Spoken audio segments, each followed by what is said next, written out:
যে রমজানে রোজা রাখে না, নামাজ পড়ে না, ও মুসলমান না বেঈমান? তুমি রমজান এলে রাখো না রোজা, দিন কি করো আঘাত, পয়সা কড়ির নেই তো অভাব, দাও না তো যাকাত। তোমার ঠিক কিনা? রমজান এলে রাখো না রোজা, দিন কি করো আঘাত, পয়সা কড়ির নেই তো অভাব, দাও না তো যাকাত। তুমি ইমানদারির বড়াই করো, নেই তোমার ইমান, তুমি ইমানদারির বড়াই করো, নেই তোমার ইমান। তুমি কেবল মুসলমান, তুমি কেবল মুসলমান। নামাজের সাথে নাই পরিচয়, মানো না কোরআন, নামাজের সাথে নাই পরিচয়, মানো না কোরআন। তুমি কেবল মুসলমান, তুমি কেবল মুসলমান।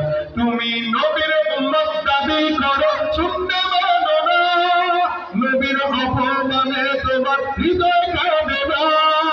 ঠিক না? নবীর উম্মত দাবি করো, শুনতে মানো না, নবীর অপমানে তোমার হৃদয় কাঁদে না। তুমি বিজাতীয় সংস্কৃতিতে চপেছ পড়ার, তুমি বিজাতীয় সংস্কৃতিতে চপেছ পড়ার। তুমি কেবল মুসলমান, তুমি কেবল মুসলমান। নামাজের সাথে নাই পরিচয়, মানো না কোরআন। তুমি কেবল মুসলমান, তুমি কেবল মুসলমান। তুমি সুদের টাকা প্রাসাদ গড়ো, ঘুষ ফেরো না, দিন দুঃখী না খেয়ে মরে খবর রাখো না। তুমি ঘুষ খেয়ে অবিচার করো, সাজিয়া প্রধান, তুমি ঘুষ খেয়ে অবিচার করো, সাজিয়া প্রধান। তুমি কেবল মুসলমান, তুমি কেবল মুসলমান। নামাজের সাথে নাই পরিচয়, মানো না কোরআন, নামাজের সাথে নাই পরিচয়, মানো না কোরআন। তুমি কেবল মুসলমান, তুমি কেবল মুসলমান। রমজানে আপনার জবানকে হেফাজত করা, এটা আপনার দায়িত্ব, আমার দায়িত্ব। রোজা রাখার অবস্থায় যত বন্ধু বান্ধবের সঙ্গে আড্ডা কম মারা যায়, এটা আমাদের জন্য কর্তব্য, যাতে করে আড্ডার ফাঁকে যেন অন্তত জবানের গুণাহ থেকে আল্লাহ আমাদেরকে বাঁচায়। কারণ মানুষের জবানের উল্টাপাল্টা হওয়ার কারণে সে জাহান্নামে যায়। এই জন্য নিয়ত করবো, রমজানে রোজা রাখা অবস্থায় কেউ কারো গীবত শিকায়ত করবো না। রাজি আছি? কথা কয় না? রাজি আছি? কারো কারো রাজি? হাত তুলে আল্লাহ কবুল করে বলেন আমিন। রমজানে রোজা রাখা অবস্থায় কেউ কারো গীবত করবো না, শিকায়ত করবো না, প্রতিহিংসা করবো না। পাশাপাশি রমজানটা কিভাবে কাটাবো? যারা কোরআন তেলাওয়াত জানি না, মাদ্রাসা আছে এখানে আলহামদুলিল্লাহ, যে মাদ্রাসার উদ্যোগে মাহফিলটা, আপনারা 10 জন যুবক 20 জন যুবক একসঙ্গে হন, রমজানে অন্তত 30 দিনের একটা কোর্স করেন, প্রত্যেক দিন আধা ঘন্টা সময় নিয়ে মাদ্রাসায় যে একটু কোরআনটা শিখেন, আল্লাহ কসম করে আপনাকে সুপারিশ করে জান্নাতে দিবেন। এটা রমজানে আপনার আমল, রমজানে এটা আপনার আমার আমল। রমজান একটা বছর পরে আসতেছে, গুনাহ মাফ করার জন্য আসতেছে, আমাদেরকে রমজান তামাশা দেখানোর জন্য আসতেছে না।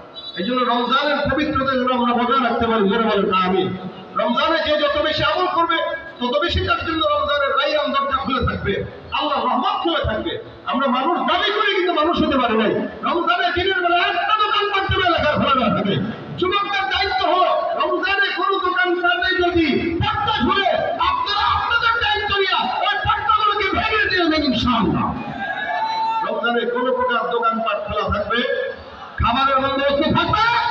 আমাদের দেশে 30-35 বছরের মুরব্বীরা, যুবকেরা 40 বছরের বুড়া দামরা পর্যন্ত রোজা রাখে না, ওই পর্দার আড়ালের ভিতরে যে সিগারেট আর ইয়াবা খাবে। কথা বলে না? হাজিম হাম সারা বছর খায়, রমজানেও খাওয়াবে। মুসলমান দাবি করে, মুসলমান না বেঈমান? কি করে মুসলমান না বেঈমান? ও মুসলমান না বেঈমান? তুমি রমজান এলে রাখো না রোজা, দিন কি করো আঘাত, পয়সা কড়ির নেই তো অভাব, দাও না তো যাকাত। তোমার ঠিক কিনা? রমজান এলে রাখো না রোজা, দিন কি করো আঘাত, পয়সা কড়ির নেই তো অভাব, দাও না তো যাকাত। তুমি ইমানদারির বড়াই করো, নেই তোমার ইমান, তুমি ইমানদারির বড়াই করো, নেই তোমার ইমান। তুমি কেবল মুসলমান, তুমি কেবল মুসলমান। নামাজের সাথে নাই পরিচয়, মানো না কোরআন, নামাজের সাথে নাই পরিচয় মানো না কোরআন তুমি কেমন মুসলমান তুমি কেমন মুসলমান তুমি নবীর উম্মত দাবি করো শুনতে মানো না নবীর অপমানে তোমার হৃদয় কাঁদে না নবীর উম্মত দাবি করো শুনতে মানো না নবীর অপমানে তোমার হৃদয় কাঁদে না তুমি বিজাতীয় সংস্কৃতিতে চপেছ করার তুমি বিজাতীয় সংস্কৃতিতে চপেছ করার তুমি কেবল মুসলমান তুমি কেবল মুসলমান নামাজের সাথে নাই পরিচয় মানো না কোরআন তুমি কেবল মুসলমান তুমি কেবল মুসলমান তুমি সুদের টাকা প্রাসাদ গড়ো ঘুষ ফেরো না দিন দুঃখী না খেয়ে মরে খবর রাখো না তুমি ঘুষ খেয়ে অবিচার করো সাজিয়া প্রধান তুমি ঘুষ খেয়ে অবিচার করো সাজিয়া প্রধান তুমি কেমন মুসলমান তুমি কেমন মুসলমান নামাজের সাথে নাই পরিচয় মানো না কোরআন নামাজের সাথে নাই পরিচয় মানো না কোরআন তুমি কেমন মুসলমান তুমি কেমন মুসলমান সূরা হুমাযা আল্লাহ পাক রব্বুল আলামিন এই জায়গায় ঈমানদারদের কিছু খারাপ গুণের কথা বর্ণনা করেন। আমরা বাংলা যারা বসবাস করি দেশে আল্লাহ পাকের বান্দা যারা প্রত্যেকটা মুসলমানের গুনাহের আদত আছে। এটা আমিও করি আপনারাও করেন। এ দুনিয়াতে এমন কেউ নাই যে বান্দা কোনো গুনাহ করে নাই। আমি যদি বলি আপনারা হাত তুলেন কে আছেন আমি একটা গুনাহ কোনোদিন করি নাই কেউ পারবেন হাত তুলতে কথা বলে না জোরে বলেন পারবেন কারো সামর্থ্য নেই না আমার আছে না আমার বাবার আছে না আমার দাদার আছে না আমার পীরের আছে কেউ বলতে পারবে না যে আমার জিন্দেগিতে কোনো গুনাহ নাই প্রত্যেকটা বান্দা গুনাহ করে তবে হ্যাঁ বেঈমানদের গুনাহ একরকম ঈমানদারদের গুনাহ একরকম বেঈমানরা গুনাহ করে ঈমানদাররাও গুনাহ করে পার্থক্য কোথায় বেঈমানদার নারী নিয়ে পড়ে থাকে মদ নিয়ে পড়ে থাকে ঈমানদার নারী মদ নিয়ে পড়ে থাকে না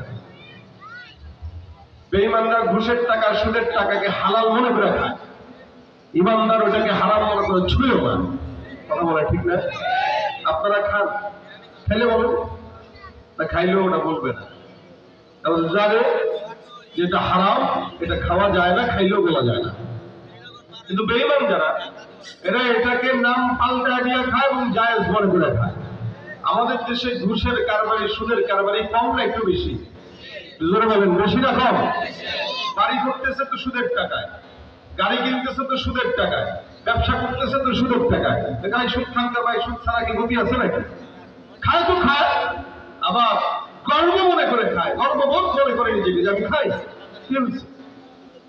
ঈমানদার আর বেঈমানের গুনাহ আলাদা আলাদা এক না ঈমানদার একরকম গুনাহ করে বেঈমান ভিন্ন রকম গুনাহ করে ঈমানদার মানুষের জায়গা চুরি করে এক জায়গাকে 10 জায়গায় বিক্রি করে বেঈমান বেঈমান মানুষের জায়গা চুরি করবে এবং একই জায়গাকে 10 জায়গায় 14 জায়গায় বিক্রি করবে একটা ফ্ল্যাট 20 জনের কাছে বিক্রি করবে এটা বেঈমানের কাজ ঈমানদার এগুলো করবে না তবে ঈমানদারের একটা গুনাহ যে গুনাহ ঈমানদার পছন্দ মনে করে করে এটাকে ঈমানের দাবি মনে করে করে সেই গুনাহর নাম হলো গীবত আর পরনিন্দা কি গীবত আর পরনিন্দা এটাকে ঈমানদার গুনাহ মনে করে করে না সওয়াব মনে করে করে নামাজ পড়ে মসজিদ থেকে মাত্র বের হয়েই বাস গীবত শুরু করে তালিমের নামে একসঙ্গে 10 জন বসে তালিম শেষ কিতাব বন্ধ তো গীবত শুরু হয়ে যায় এটা বেঈমান দ্বারা বেঈমান তো করে ভিন্ন হিসাব ওরা তো এমনি বেঈমান কিন্তু ঈমানদাররা করে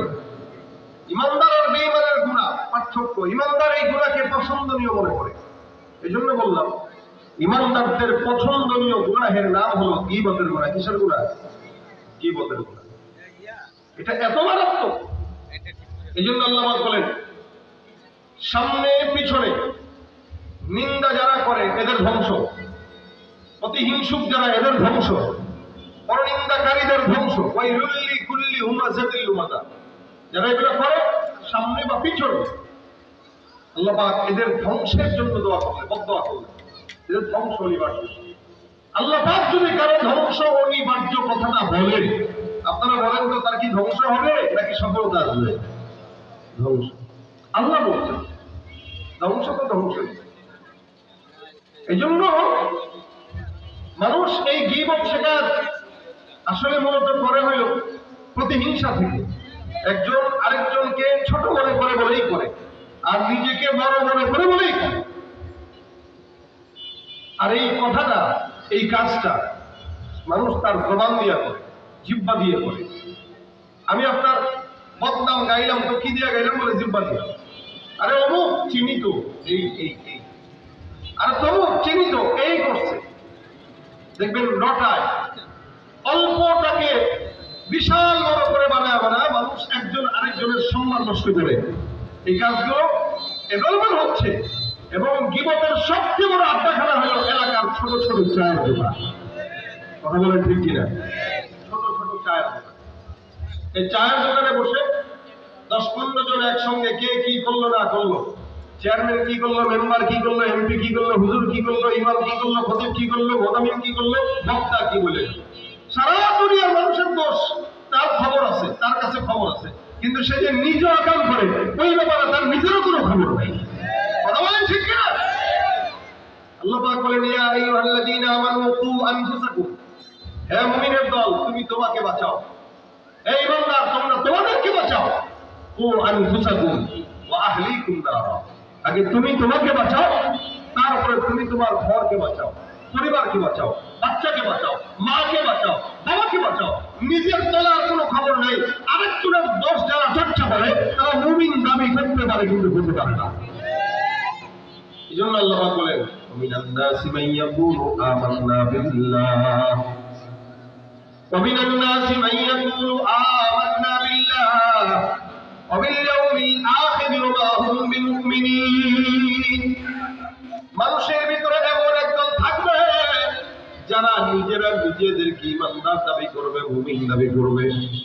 আমার আল্লাহ পাক রব্বুল আলামিন বলেন, এরা যতই মুমিন দাবি করুক না কেন, এরা আখিরাতকে বিশ্বাস করার গল্প শোনায়, এরা হজ করার গল্প শোনায়, এরা ঈমানদার হওয়ার গল্প শোনায়, নামাজ পড়ার গল্প শোনায়, যাকাত দেওয়ার গল্প শোনায়, দৈনন্দিন 80 রাকাত 70 রাকাত তাহাজ্জুদের গল্প আমরা শুনছি কি বলবেন তো?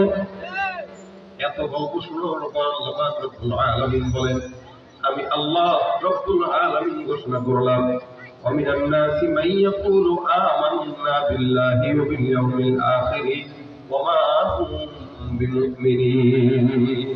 মানুষের ভিতরে একদল থাকবে যারা নিজেরা নিজেদেরকে মুমিন দাবি করবে।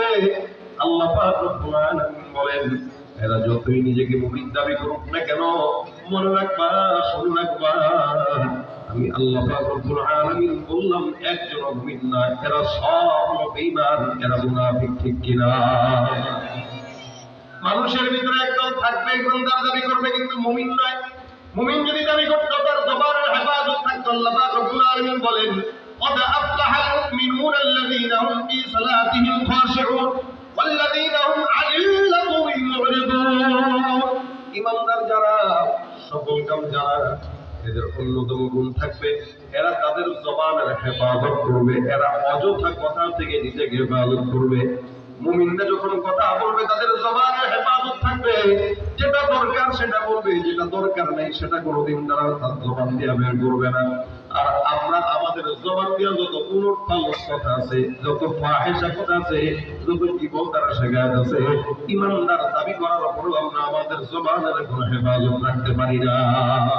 রাসূল করিম সাল্লাল্লাহু আলাইহি ওয়াসাল্লাম বলেন, জবান এটা এমন একটা দামি জিনিস, আল্লাহ পাক রব্বুল আলামিন বান্দার জবানের হেফাজত করার জন্য আল্লাহ পাক রব্বুল আলামিন বলেছেন, নবীও বলেছেন। এই জন্য আমার পয়গম্বর ডাক দিয়া কয়, উম্মতের দল, তোমরা তোমাদের জবানের হেফাজত করো। যেই বান্দা, আল্লাহ নবী সাল্লাল্লাহু আলাইহি ওয়াসাল্লাম বলেন, যেই বান্দা দুই জিনিসের গ্যারান্টি দেয়, এক নাম্বার রাসূল বলেন, যেই বান্দা দুই জিনিসের গ্যারান্টি দেয়, আমি আল্লাহর নবী ওই বান্দার জান্নাতের গ্যারান্টি দিয়ে দিলাম। সুবহানাল্লাহ। কয় জিনিসের গ্যারান্টি? কয় জিনিস? দুই জিনিস। আমার পয়গম্বর বলেন, দুই জিনিসের গ্যারান্টি দাও। সাহাবার দল ডাক দিয়া কয়, ইয়া রাসূলুল্লাহ, দুই জিনিসের গ্যারান্টি কি? নবী আবার ডাক দিয়া কয়, কোন ইমানদার বান্দা যদি এক নাম্বার তার জবানের গ্যারান্টি দেয়, জবান দিয়া কোনোদিন কাউরে গালি দিবে না, পরনিন্দা করবে না, হিংসা করবে না, গীবত করবে না। আল্লাহ রাসূল সাল্লাল্লাহু আলাইহি ওয়াসাল্লাম বলেন, কেউ যদি তার জবানের গ্যারান্টি দেয়, আর দুই নাম্বার কোন বান্দা যদি তার লজ্জাস্থানের গ্যারান্টি দেয়, জবান দিয়া ফাহিশা কথা বলবে না, জবান দিয়া গীবত শিকায়ত করবে না, জবান দিয়া হিংসা করবে না, পরনিন্দা করবে না, জবান দিয়া আল্লাহ পাক রব্বুল আলামিনের জিকির আদায় করবে।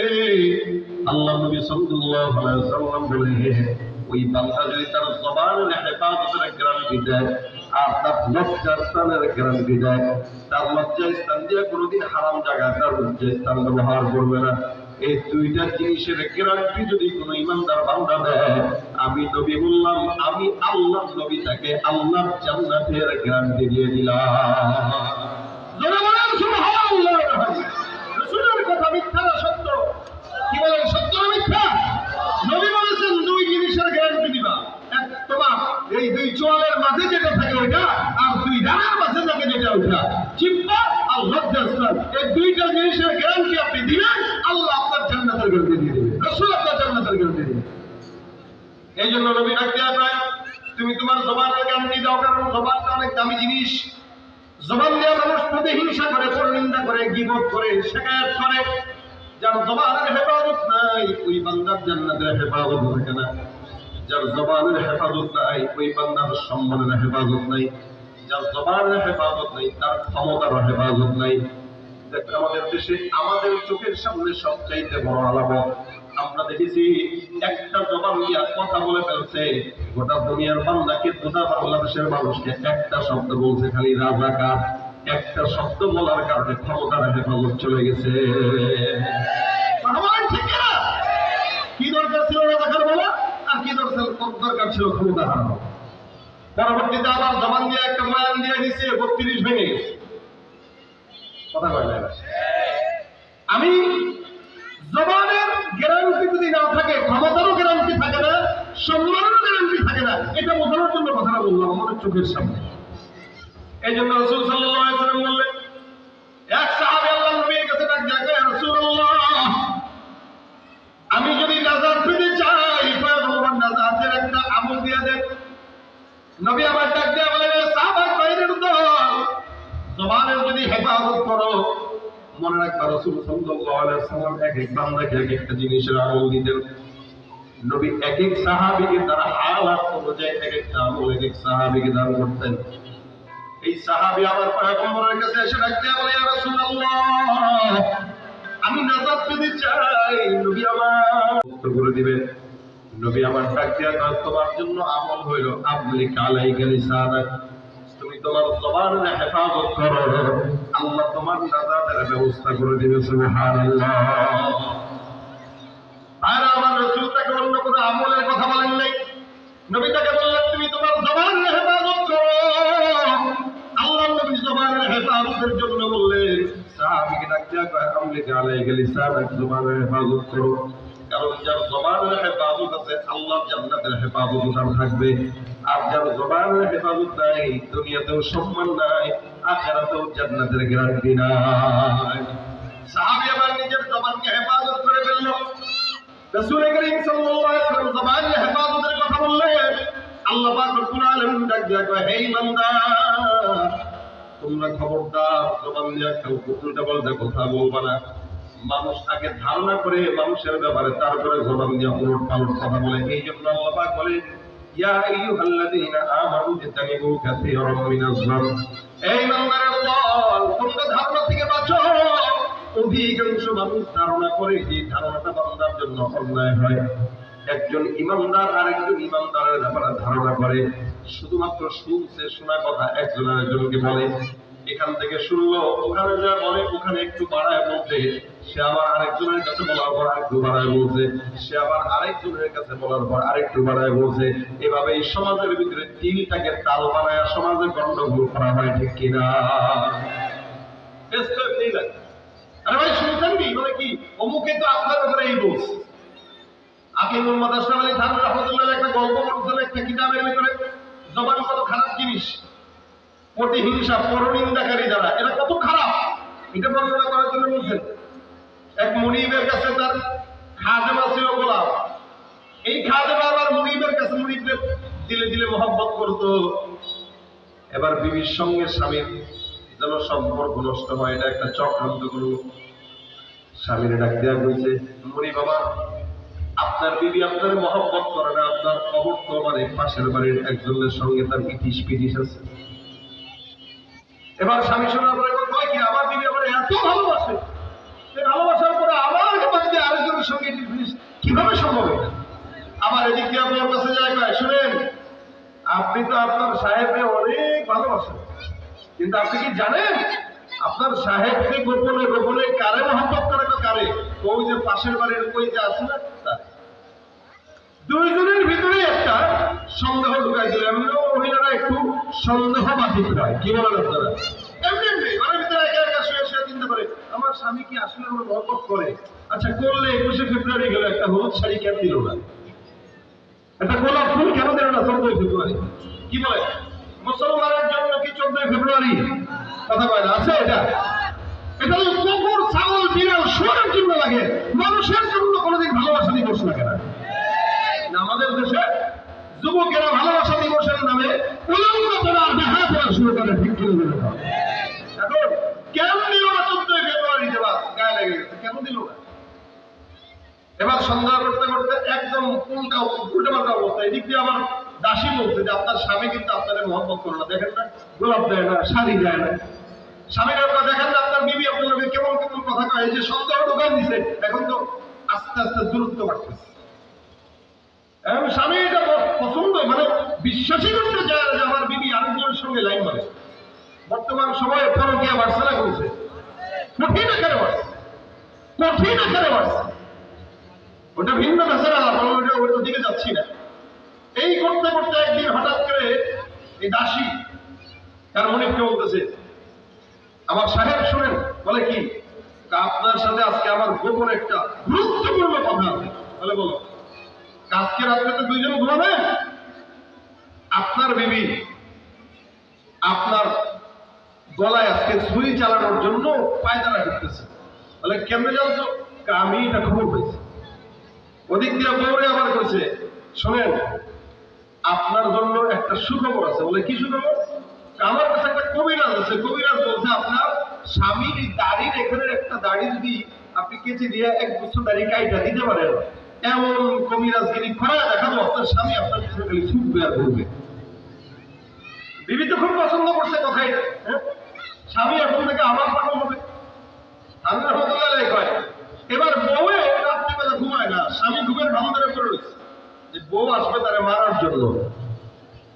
বউ একটা চাকু নিয়ে গেছে, চাকু নিয়ে চিন্তা করছে স্বামী আমার কখন ঘুমাবে, আর এখানের কিছু দাড়ি কেসি দিয়ে কি করবো, কাটবো, ছুরি দিয়ে কাটবো, কবিরাজকে দিব যাতে স্বামী আমার ভিতরে দৌড়ায়।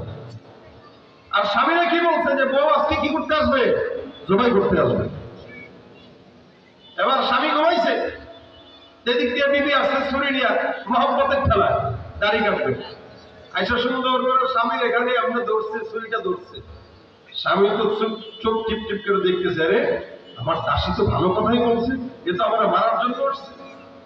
যেই চাকুটা এখানে ধরছে, লাফ দিয়ে উঠে চাকুটা নিয়ে বিবির পেটের ভিতরে ঢুকে দিচ্ছে, বাস খালাস।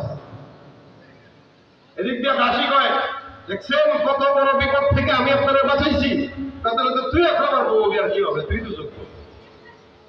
রহমতুল্লাহ বলেন পরনিন্দা এত মারাত্মক যে একটা সুন্দর সংসার ভেঙে স্ত্রীকে মার্ডার করে দিল। এটা হলো পরনিন্দাকারীর কুফল।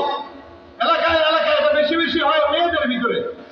স্বামীরে বিয়ে করে নতুন ভাবে সংসারে আস্তে করে খোঁজা দিয়ে স্বামী এই ঘরে তো আমার থাকা সম্ভব না, আপনার মা যা করে কি করছে, এই এই এই ভাইয়ের বউ যা করছে কি করছে, এই এই এই যত পেঁচ লাগাই না, যদি বিবি যদি খারাপ হয় মনের ভিতরে পেঁচ, এটা এমন গিট্টু লাগে, দিন যত যায় গিট্টুর সংখ্যা বাড়ে, আমার কোনো সুযোগ নাই। ঠিক কি না? আল্লাহ বলেন ওয়াইলুল লিকুল্লি হুমাযাতিল লুমাযা। নবী আমার ডাক দেয়া কয়, আমনি আলাইকা লিসানাক, জবানের হেফাজত করো, জান্নাতের গ্যারান্টি আমি পয়গম্বর দিব। আল্লাহর নবী জান্নাতের গ্যারান্টি দেওয়ার আদেশ দেন।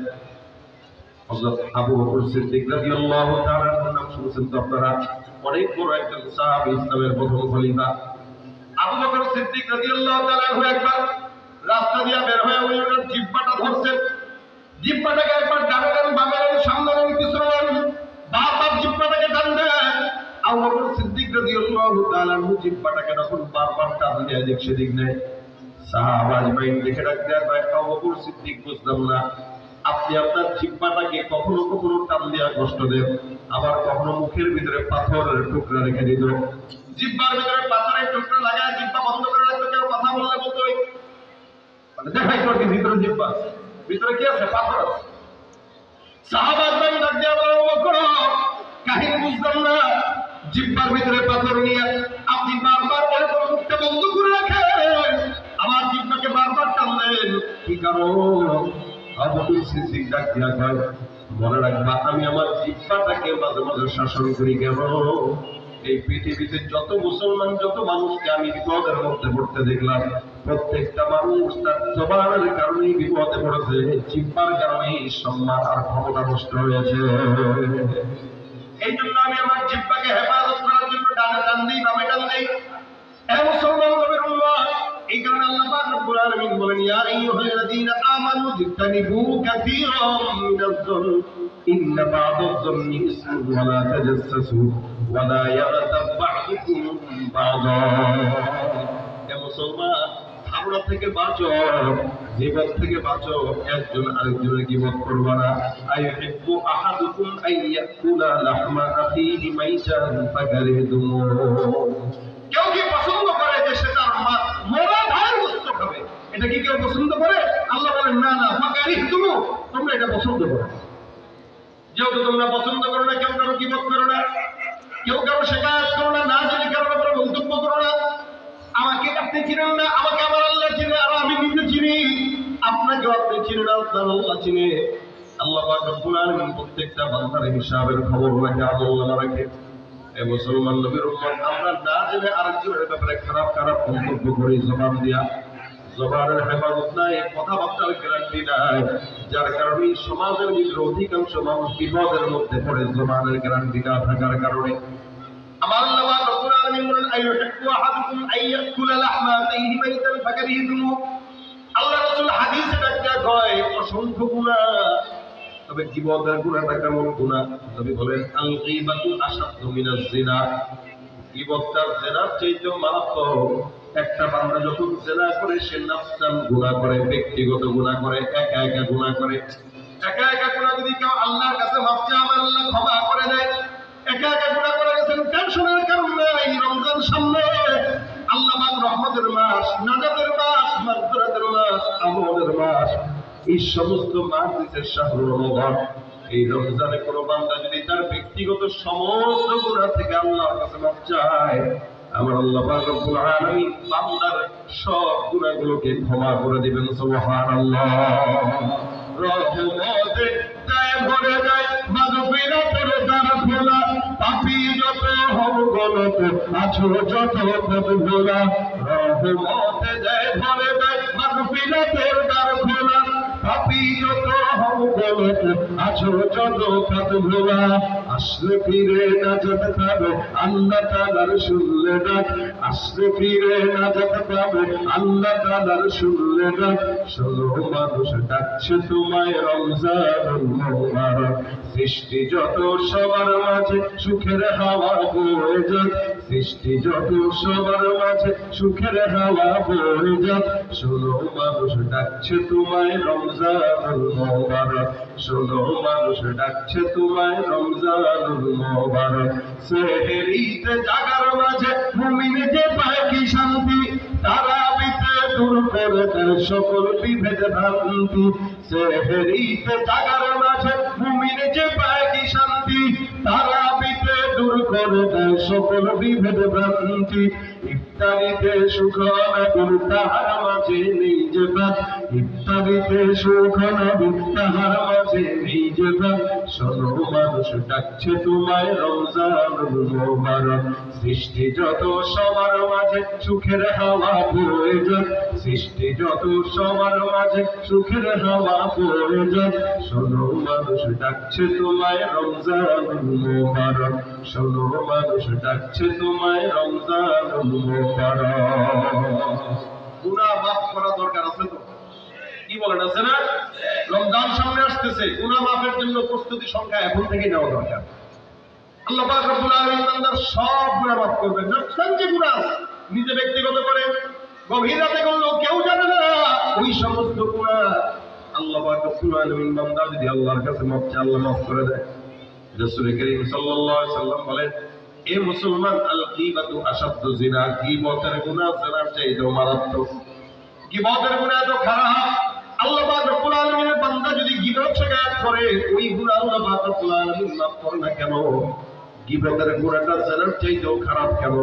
আপনি আমার গীবত করলেন, আমার হক নষ্ট করার গুনাহ হইল, আমার সম্মান নষ্ট করলে যতদিন আমি আপনাকে মাফ করব না, ততদিন আল্লাহর দরবারে আপনার কোনো মাফ নাই। শুধু তাই না, নবী বলেন, কেউ কারো গীবত করলো, পরনিন্দা করলো, প্রতিহিংসা করলো, তো ওই ব্যক্তির গুনাহ তার আমলনামায় আসলো, তার আমলনামা তার কাছে চলে গেল। তা আপনি ঢাকার শহরে বসে কক্সবাজারের একটা মানুষের গীবত করলেন, তার নেকিগুলো, আপনার নেকিগুলো তার কাছে দিলেন, তার গুনাহগুলো আপনি নিলেন, অথচ আপনি তাকে চিনেনও না, দেখানো নাই, শুধু দূর থেকে শত্রুতা করে আপনার কষ্টের নেকিগুলো তার আমলনামায় দেওয়া। এর চাইতে বোকামি আর কোনো কিছু হতে পারে না। কি দরকার? এই জন্য নবী ডাক দিয়া বলেন, গীবাতু আশাদ্দু মিনাজ জিনা, জিনার চাইতেও মারাত্মক গুনাহ। নামাজ পড়লেন, গোপনে গোপনে বের হয়ে গীবত করলেন, শেষ। হজ করলেন, গীবত করলেন, শেষ। আমি এমন মানুষকেও দেখেছি যারা বাইতুল্লাহ তাওয়াফ করারত অবস্থায় গীবত করতেছে, সাফা মারওয়া সাই করতেছে আর গীবত করতেছে আর সাই করতেছে। আল্লাহর ঘরে আছে, বসে বসে গীবত করে, শিকায়ত করে। আল্লাহর নবী বলেন, জিনার চাইতেও মারাত্মক অন্যায় করলাম, কারণ যতক্ষণ ওই বান্দা তোমাকে মাফ না করবে, আল্লাহ রাব্বুল আলামিন ততক্ষণ মাফ করবে না। নবী করিম সাল্লাল্লাহু আলাইহি ওয়াসাল্লামের জামানায় দুইজন মহিলা রোজার হালতে, রোজার হালতে এরা দুইজন মহিলা রোজা রাখলো। হঠাৎ করে তাদের পানির পিপাসা লাগলো। রাসূলের কাছে খবর আসলো, ইয়া রাসূলুল্লাহ, দুইজন মহিলা রোজা রাখা অবস্থায় এদের পানির পিপাসার কারণে মওতের মতো অবস্থা হয়ে গেছে, একটা অজ্ঞান হয়ে গেছে। নবী আমার ডাক দিয়া কয়, এদেরকে আমার কাছে নিয়ে আসো। আল্লাহ নবীর সামনে তাদেরকে নিয়ে আসা হলো। নবী আমার ডাক দিয়া কয়, এই দুইজন মহিলা, তোমরা অবশ্যই গোশত খেয়েছো, যার কারণে তোমাদের পানির পিপাসা বেশি বেশি লেগে গেছে।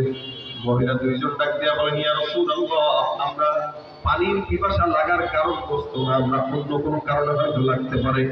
আমরা সাহারের সময় খেজুর খেয়ে রোজা রেখেছি, আমাদের নিজেদের ঘরে চুলায় আগুন তো জ্বলে না, গোশত উঠায় পাবো।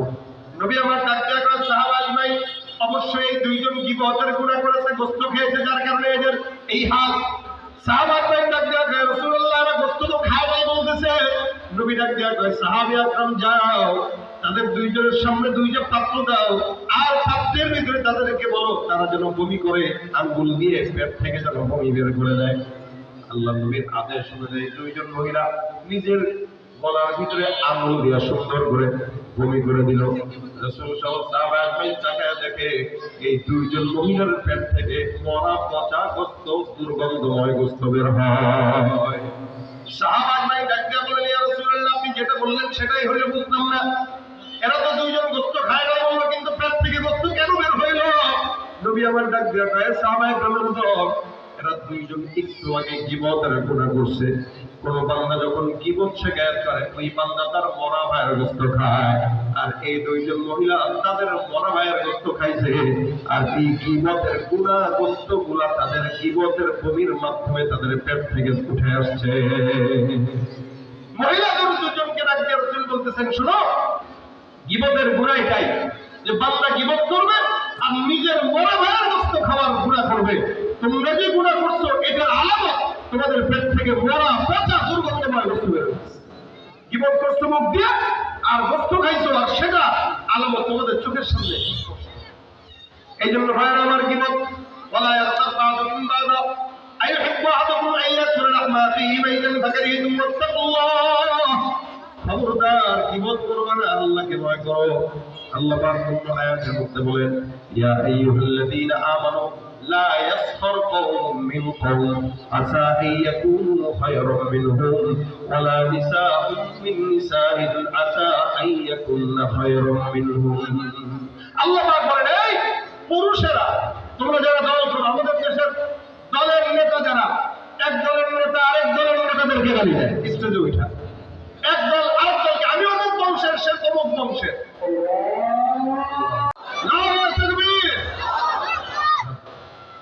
তাহলে দল দলকে গালি দেয়, মেয়েরা মেয়েদেরকে গীবত করে, ছেলেরা ছেলেদের গীবত করে। লা ইয়াসখার কওমুম মিন কওম আসা আইয়াকুনু খায়রাম মিনহুম। আল্লাহ বলেন, কোন কওমকে ছোট মনে করো না। হতে পারে যে যাকে ছোট মনে করছে আল্লাহর কাছে তার দাম বেশি। কোন নারীকে যেন ছোট মনে না করে, কারণ যে ছোট মনে করেছে আল্লাহর কাছে ওই মহিলার দাম বেশি হইতে পারে। এই জন্য মানুষ অহংকার বশত একজন আরেকজনকে গালি দেয়, একজন আরেকজনের গীবত করে, একজন আরেকজনকে ছোট মনে করে। হাসান বসরি রাহমাতুল্লাহ আলাইহি একটা কথা বলেন, কি আমরা যে অহংকার করে গীবত করি, শিকায়ত করি, অথচ আমরা আমাদের পরিচয়টুকু জানি না। যদি জানতাম আমরা অহংকার বশত কেউ কাউকে গালি দিতে পারতাম না। হাসান বসরি রাহমাতুল্লাহ আলাইহি বলেন, তোমার পরিচয় কি তুমি জানো? আউয়ালুকা নুতফাতুন নাযিরা ওয়া আখিরুকা জিফাতুন কাযরা ওয়া বাইনা যালিকা তাহমিলুল আযরা। তোমার শুরু নাপাক দিয়ে, তোমার শেষ নাপাক দিয়ে, আর তোমার এই জীবনের শুরু থেকে শেষ পর্যন্ত হায়াতে যেটা নিয়ে তুমি ঘুরো, পেটের ভিতরে নাপাক পায়খানা প্রস্রাব নিয়ে ঘুরো, এটা হলো তোমার পরিচয়। এর চেয়ে বড় কোনো পরিচয় তোমার নাই। তুমি বলতে পারো আমি অমুক দলের সভাপতি, আমি অমুক দলের সেক্রেটারি। এই সমস্ত সভাপতি আর সেক্রেটারিরা আল্লাহর দরবারে চালানোর কোনো দাম হতে পারে না। অহংকার নয়, কেউ কাউকে ছোট মনে করা নয়। যে নিজেকে ছোট মনে করে, কেউ যদি আল্লাহর জন্য নিজেকে নিচু বানায়, বিনর্জন করে, তো আল্লাহ পাক তার সম্মান বাড়ায় দেয়। এই জন্য কেউ কাউকে পরনিন্দা, গীবত, শিকায়ত এগুলো করবো না। এটা তিন প্রকার। এক নম্বর গীবত। বলেন এক নম্বর কি? গীবত। গীবত মানে কারো ভিতরে কোনো দোষ আছে, ওইটার চর্চা আপনি তার অগোচরে করলেন, এটা গীবত। নামিমা পরনিন্দা, ইফক, আরেকটা হলো অপবাদ, মানে ইফক মানে রটানো, মিথ্যা রটানো, যেটা আমাদের আয়েশার সাথে হচ্ছে। অর্থাৎ একটা জিনিস ঘটেই নেই, ওটাকে সমাজে রটায় দেওয়া। আরেকটা হলো বুহতান, অপবাদ, মানে আমি যেটা করি নাই ওইটা আমার উপরে চাপায় দিছে না। এগুলো সব গীবত। গীবতের আরো কিছু তাফসীর মুফাসসির ইকরাম করেন, গীবতের অঙ্গ প্রত্যঙ্গ নিয়েও গীবত হয়, যেমন চোখ দিয়েও হয়। কোন একটা মোটা মানুষ হেঁটে যাচ্ছে, আপনি চক্ষু দিয়ে একজনে দেখালেন, মানে মোটা, চোখ দিয়ে দেখান, এটা হলো চোখের গীবত। যেমন চোখের জিনা আছে, রাসূল বলেন কি আল আইনান জিনাহুমা আন-নাযার, চোখের জিনা হলো দেখা, কানের জিনা হলো শোনা। এরকম প্রত্যেকটা অঙ্গ প্রত্যঙ্গের গুণ আছে, সেই ক্ষেত্রে চোখেরও গীবতের ব্যাপার আছে। এই জন্য কোনো দিক থেকে কোনো অঙ্গ প্রত্যঙ্গে দিয়ে যেন আমাদের গীবত, পরনিন্দা, প্রতিহিংসা এগুলো না হয়।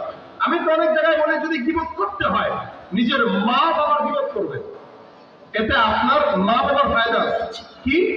আপনি আপনার মায়ের গীবত করার কারণে, বাবার গীবত করার কারণে আপনার নেকিগুলো মা বাবার কাছে গেল, অন্তত আপনার মা বাবা আপনার নেকি পেয়ে জান্নাতে গেল, তো অন্তত আপনি আপনার মা বাবাকে জান্নাতে তো পাঠিয়ে বললেন।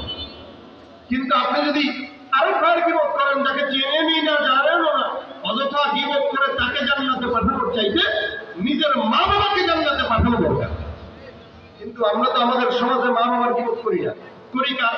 ওই পাশের ভাইয়ের। এই জন্য খবরদার, আল্লাহ পাক বলেন, কেউ কাউকে লকব দিয়েও যেন না রাখে। বলতে পারবো আমরা অনেক সময় একজনের ভিন্ন নামে রাখতে হয়, নাম আব্দুর রহমান, নাম দেখা হলে বলটু বইরা, ভিন্ন নামে রাখতে হয়। ছাত্ররা বেশি করে এগুলো নাম বিকৃত করে। ওয়ালা তানাবাযু আনফুসাকুম ওয়ালা তালমিযু আনফুসাকুম ওয়ালা তানাবাযু বিল আলকাব। কোন লকব দিয়ে কেউ যেন কাউকে না রাখে, নাম একটা, ডাকে আরেকটা, এগুলো সব নিষেধ। আল্লাহ পাক এই টাইপের মানুষ, যা আলোচনা হলো, এই টাইপের মানুষদের জন্য আল্লাহ বলছেন ওয়াইলুল লিকুল্লি হুমাযাতিন, এগুলো সবগুলো ধ্বংস। এই জন্য আজকে থেকে, এবং রমজানে আমরা রমজান সামনে, রোজা রাখা অবস্থায় আমাদের 10-15 জনের সঙ্গে হয়তো একসাথে আড্ডা হয়। আমাদের আকাবির আস্তাগফিরুল্লাহ রমজানে ঘরে নামাজ কি বলে ঘরে থাকতেন, খালি নামাজের সময় বের হইতেন আর সারাদিন ঘরে থাকতেন। কেন? মানে বাইরে গেলেই ঘটনা। আপনারা কি মনে করেন বাইরে বের হইলে নারীরা আমাদের চোখের সামনে পড়ে না? রমজানে রোজা রাখলেন, না খেয়ে থাকলেন, সারাদিন ঘুরঘুর ঘুরঘুর করলেন, চতুর্দিকে নারী দেখলেন।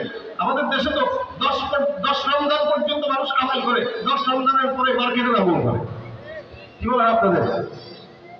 10 দিন পর্যন্ত ঠিক থাকে, 10 দিনের পরে আবার সব আমল মার্কেটে চলে যায় আর সব নারী মার্কেটে যায়, ঘরে আর কেউ থাকে না। সুতরাং রমজানে আপনার জবানকে হেফাজত করা এটা আপনার দায়িত্ব, আমার দায়িত্ব। রোজা রাখার অবস্থায় যত বন্ধু বান্ধবের সঙ্গে আড্ডা কম মারা যায় এটা আমাদের জন্য কর্তব্য, যাতে করে আড্ডার ফাঁকে যেন অন্তত জবানের গুরুত্ব থেকে আল্লাহ আমাদেরকে বাঁচায়। কারণ মানুষের জবানের উল্টাপাল্টা হওয়ার কারণে সে জাহান্নামে যায়। এই জন্য নিয়োগ করবো রমজানে রোজা রাখা অবস্থায় কেউ কারো গীবত শিকায়ত করবো না। রাজি আছি? কথা কয় রাজি আছি? কারো কারো রাজি? হাত তুলে আল্লাহ কবুল করে বলেন আমিন।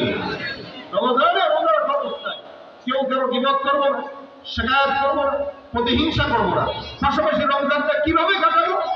যারা কোরআন তেলাওয়াত জানি না, মাদ্রাসা আছে এখানে আলহামদুলিল্লাহ, যে মাদ্রাসার উদ্যোগে মাহফিলটা, আপনারা 10 জন যুবক 20 জন যুবক একসঙ্গে হন, রমজানে অন্তত 30 দিনের একটা কোর্স করেন, প্রত্যেকদিন আধা ঘন্টা সময় নিয়ে মাদ্রাসায় যে একটু কোরআনটা শিখেন, আল্লাহ কসম করে আপনাকে সুপারিশ করে জান্নাতে দিবেন।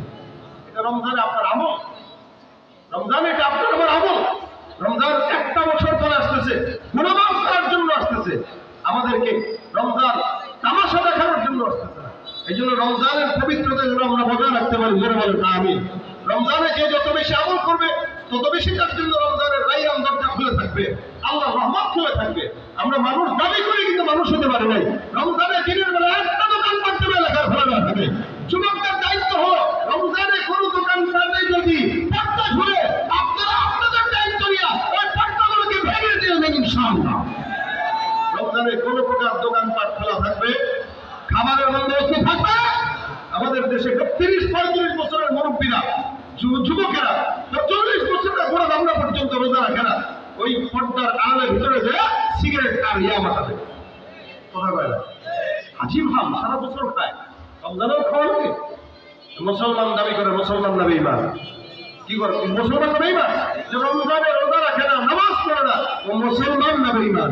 তুমি রমজান এলে রাখো না রোজা, দিন কি করো আঘাত, পয়সা করির নেই তো অভাব, দাও না তো যাকাত। ঠিক কিনা? তুমি রমজান এলে রাখো না রোজা, দিন কি করো আঘাত, পয়সা করির নেই তো অভাব, দাও না তো যাকাত। তুমি ইমানদারির বড়াই করো, নেই তোমার ইমান, তুমি ইমানদারির বড়াই করো, নেই তোমার ইমান। তুমি কেবল মুসলমান, তুমি কেবল মুসলমান। নামাজের সাথে নাই পরিচয়, মানো না কোরআন, নামাজের সাথে নাই পরিচয়, মানো না কোরআন। তুমি কেবল মুসলমান, তুমি কেবল মুসলমান। তুমি নবীর উম্মত দাবি করো, শুনতে মানো না, নবীর অপমানে তোমার হৃদয় কাঁদে না। ঠিক না? নবীর উম্মত দাবি করো, শুনতে মানো না, নবীর অপমানে তোমার হৃদয় কাঁদে না। তুমি বিজাতীয় সংস্কৃতিতে চপেছ পরাণ, তুমি বিজাতীয় সংস্কৃতিতে চপেছ পরাণ। তুমি কেবল মুসলমান, তুমি কেবল মুসলমান। নামাজের সাথে নাই পরিচয়, মানো না কোরআন। তুমি কেবল মুসলমান, তুমি কেবল মুসলমান। তুমি সুদের টাকায় প্রাসাদ গড়ো, ঘুষ ছাড়ো না, দিন দুঃখী না খেয়ে মরে খবর রাখো না।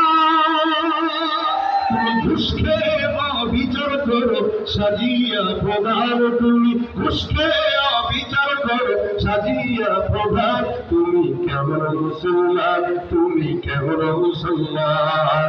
নামাজের সাথে নাই পরিচয়, মানো না কোরআন, নামাজের সাথে নাই পরিচয়, মানো না কোরআন। তুমি কেবল মুসলমান, তুমি কেবল মুসলমান। ঠিক না? মুসলমান কি মুখে হবো মুসলমান বানাবে জবান দিয়ে কারো গীবত শিকায়ত করবো না ইনশাআল্লাহ নিজের জন্য নিজে ফিকির করবো যে আমার কি হয়েছে এগুলো নিয়ে আত্মসমালোচনা হইতে পারে গীবত নয় হ্যাঁ কাউকে যদি আপনার ভুল ধরায় দিতেই হয় ইসলাহের সাথে নেক নিয়তে কাছে টেনে একাকি ধরায় দিবেন যাতে সে শুধু হইতে পারে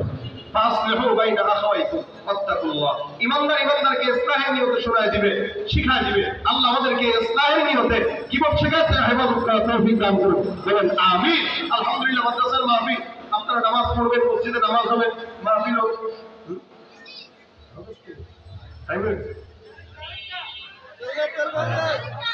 মসজিদের জামাত তো দাঁড়া যাবে মনে হয় কিছুক্ষণ পরে